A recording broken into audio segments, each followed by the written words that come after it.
ہاں میرے نبی کے غلام چوتھی حدیث بھی سنتا جا سرور انبیاء جناب محمد رسول اللہ صلی اللہ علیہ وآلہ وسلم کے پیارے صحابی حضرت عبداللہ ابن عباس عرض کرتے حضور مجھے ہجرت کی اجازت دی جائے تاجدار انبیاء نے فرمایا اے عبداللہ ابن عباس ابھی صبر کر جب تو ہجرت کرے گا تجھ پر ہجرت اسی طرح ختم ہو جائے گی جس طرح رب نے مجھ پر نبوت ختم کر دی ہے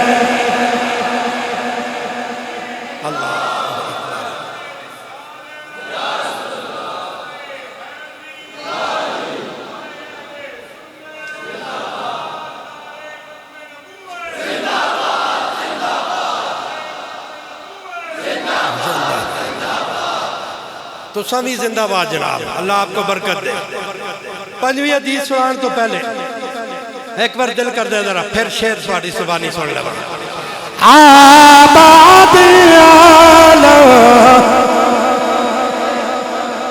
سے آباد عالم تیر باقی ہر ایک شے سمجھ گئے ہو باقی ہر ایک شے نقش خیالی سارے نبی تیرے درد سوالی شاہ مدینہ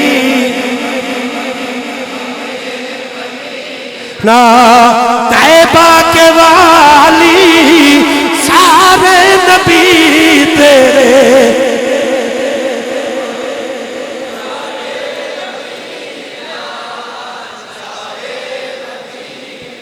یارا کوئی پیار آگیا جمعۃ الوداع دی برکت ہے ایک شعر اور بھی سن لیں دل کر رہے کوئی اپنا کوئی تہاڈا بھی مرضی ہے مذہب ہے تیرا سب کی بلائی مسلک ہے تیرا مشکل کشائی شعر پہ غور کرنا مذہب ہے تیرا سب کی بلائی مسلک ہے تیرا مشکل کشائی مسلک ہے تیرا ہی مسلک ہے تیرا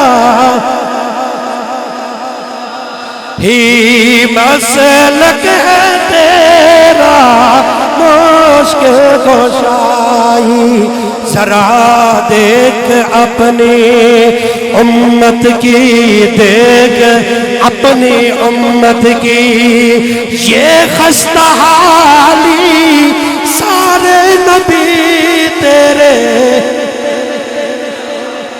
شاہ مدینہ شاہ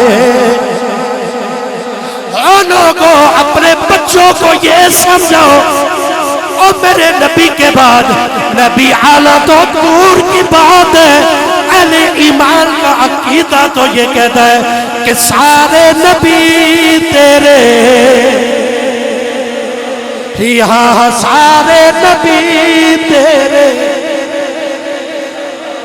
اے جن تبیز کو ان کو بنا دے ہو نا بچیاں اے شعر کھول کے بناؤ اے میں اس وقت نہیں پڑھ رہا نعت ہاں یہ عقیدہ سکھا رہا ہوں اپنے بچوں کو بتاؤ آج کوئی کاڑا ماڑا یہ وہ ٹھپ نبی بچوں کو بتاؤ ان کاڑوں کی اوقات کیا وہ جو حقیقی نبی گزرے ہیں وہ جو سچے نبی اور رسول گزرے ہیں وہ بھی میرے نبی کے در کے سوال ہیں سارے نبی تیرے درد سوالی شاہ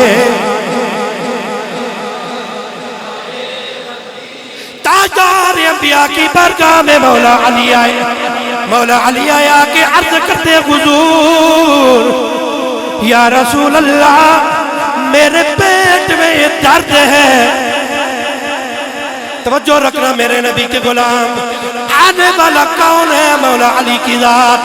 لقب کیا ہے؟ حیدر قرار۔ لقب کیا ہے؟ شیر خدا۔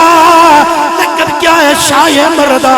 اتنی عظمت والا، اتنی وقار والا، اتنی شان والا پیارا علی آگے عرض کرتا ہے حضور میرے پیٹ میں درد ہے۔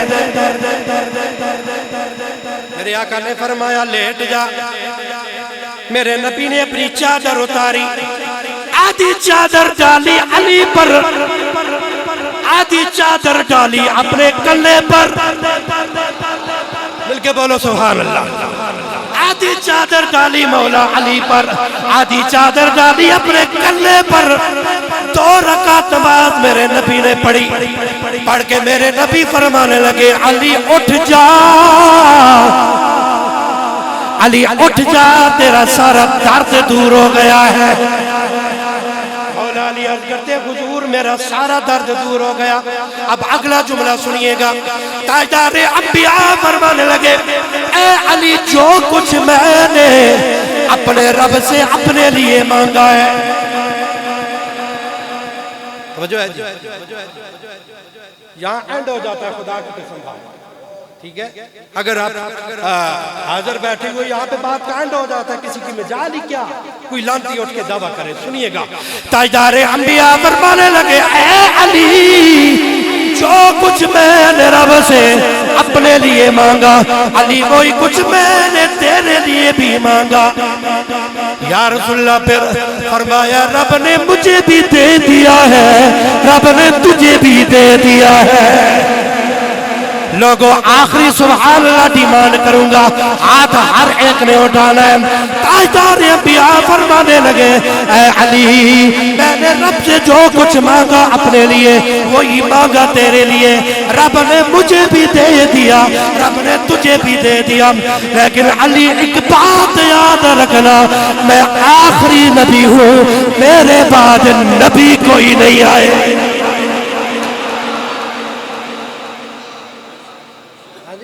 اس کے بعد کوئی بات باقی رہتی ہے؟ بتاؤ یار۔ علی جو کچھ میں نے رب سے اپنے لیے مانگا تیرے لیے مانگا، مجھے بھی مل گیا، تجھے بھی مل گیا، سب کچھ مل گیا، لیکن یاد رکھنا نبی میں آخری ہوں، نبی میں آخری۔ حدیث 1 منٹ میں بات ختم، اس کو دل پہ لکھو، خوش ہو کے جاؤ جاتے جاتے۔ میرے نبی نے کتنا پیارا فرمان ہمارے لیے ارشاد فرمایا۔ سرور انبیاء نے فرمایا اے لوگو میں آخری نبی ہوں، تم آخری امت ہو۔ توجہ، فرمایا میں آخری نبی ہوں، تم آخری امت ہو، میرے بعد نبی کوئی نہیں، تمہارے بعد امت کوئی نہیں۔ توجہ، اینڈ کرتا یقین کرو میں نے جب رات کو یہ حدیث پڑھی 2 منٹ کے لیے ایسا سکون مجھ پہ طاری ہوا، بڑا مزہ آیا، اور پتہ نہیں کون چھوڑ کے مزہ سے ذہنی۔ توجہ، زبان میرے مصطفیٰ علیہ السلام اس کے جو جملے نکل جائیں کمال ہی کمال۔ توجہ، تاجدار انبیاء نے فرمایا اے لوگو میں آخری نبی، تم آخری امت، میرے بعد نبی کوئی نہیں، تمہارے بعد امت کوئی نہیں۔ اپنے وقت پہ 5 نمازیں پڑھو، جنہاں دا کوئی ارادہ ہے پڑھنے دا ذرا وہ کہہ دو سبحان اللہ۔ فرمایا اپنے وقت پہ 5 نمازیں پڑھو، وقت پہ 1 مہینے کے روزے رکھو، اپنے حکام کی اطاعت کرتے جاؤ، وہ جنت کا دروازہ کھلا ہے، سیدھے جنت داخل ہو جاؤ۔ کیا مجھے آخری نبی مان لو، 5 نمازیں پڑھو، روزے رکھو تو او دروازہ کھلتا ہے، سیدھا جنت جاؤ، کیونکہ قیامت تک اب نبی آنے والا نہیں۔ میری نبوت کائنات کے ذرے ذرے میں قائم ہے، تو دنیا کا نظام چل رہا ہے، پھر آخر میں پھر کہہ دو کہ آباد عالم، ہاں ہاں آباد عالم میں سے